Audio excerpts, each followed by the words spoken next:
sắp tàn, sương ướt lạnh, cầm bàn tay chẳng muốn rời.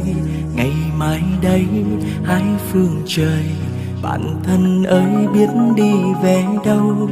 Đã qua rồi bao tháng ngày, cùng bên nhau chung mái trường, mà giờ đây hai con đường mình chia tay. Bạn thân ơi mai xa cách nhau, lòng vẫn mãi nhớ phút ban đầu. Dẫu mai này dù đổi thay, vẫn không quên tình bạn thân. Đường ta đi gian nan khó khăn, cũng có lúc vấp ngã đôi lần. Hãy gương cười chiêu này chiêu gì vậy và ba? vững tin. Chiêu này chiêu gì vậy ông ngoại? Chiêu này chiêu gì vậy má? Kết nối thăm vào cho lộn biết đâu. Ok. Ok.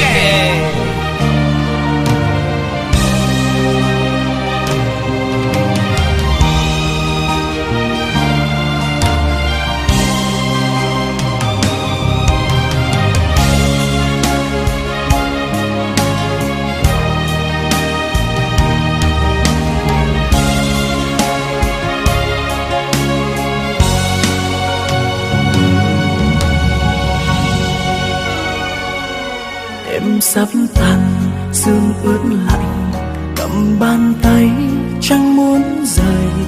Ngày mai đây hai phương trời, bạn thân ơi biết đi về đâu. Đã qua rồi bao tháng ngày, cùng bên nhau chung mái trường, mà giờ đây hai con đường mình chia tay. Bạn thân ơi mai xa cách nhau, lòng vẫn mãi nhớ phút ban đầu. Dẫu mai này dù đổi thay, vẫn không quên tình bạn thân. Đường ta đi gian nan khó khăn, cũng có lúc vấp ngã đôi lần. Hãy gượng cười và vững tin, sẽ một ngày ta gặp lại nhau. Bạn thân ơi mai xa cách nhau, lòng vẫn mãi nhớ phút ban đầu. Dẫu mai này dù đổi thay, vẫn không quên tình bạn thân. Đường ta đi gian nan khó khăn, cũng có lúc vấp ngã đôi lần. Hãy gượng cười và vững tin, sẽ một ngày gặp lại nhau. Hãy gượng cười và vững tin, sẽ một ngày. Bạn thân ơi mai xa cách nhau, lòng vẫn mãi nhớ phút ban đầu. Dẫu mai này dù đổi thay, vẫn không quên tình bạn thân. Đường ta đi gian nan khó khăn, cũng có lúc vấp ngã đôi lần. Hãy gượng cười và vững tin, sẽ một ngày gặp lại nhau. Hãy gượng cười và vững tin, sẽ một ngày ta gặp lại nhau.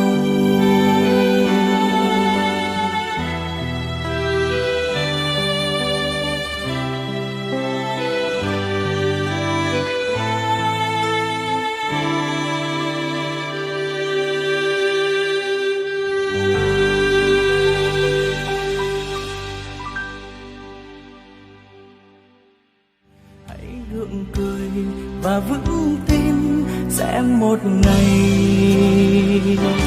Bạn thân ơi mai xa cách nhau, lòng vẫn mãi nhớ phút ban đầu.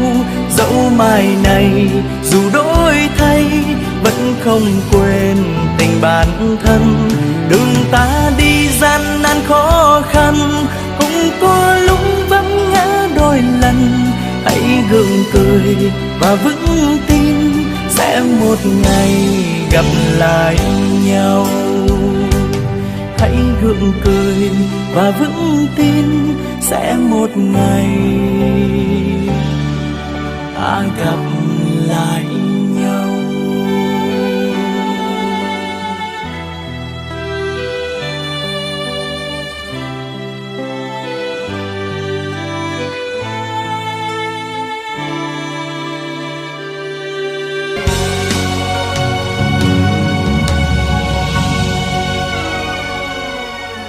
sắp tan sương ướt lạnh, cầm bàn tay chẳng muốn rời. Ngày mai đây hai phương trời, bản thân ơi biết đi về đâu. Đã qua rồi bao tháng ngày cùng bên nhau chung mái trường, mà giờ đây hai con đường mình chia tay.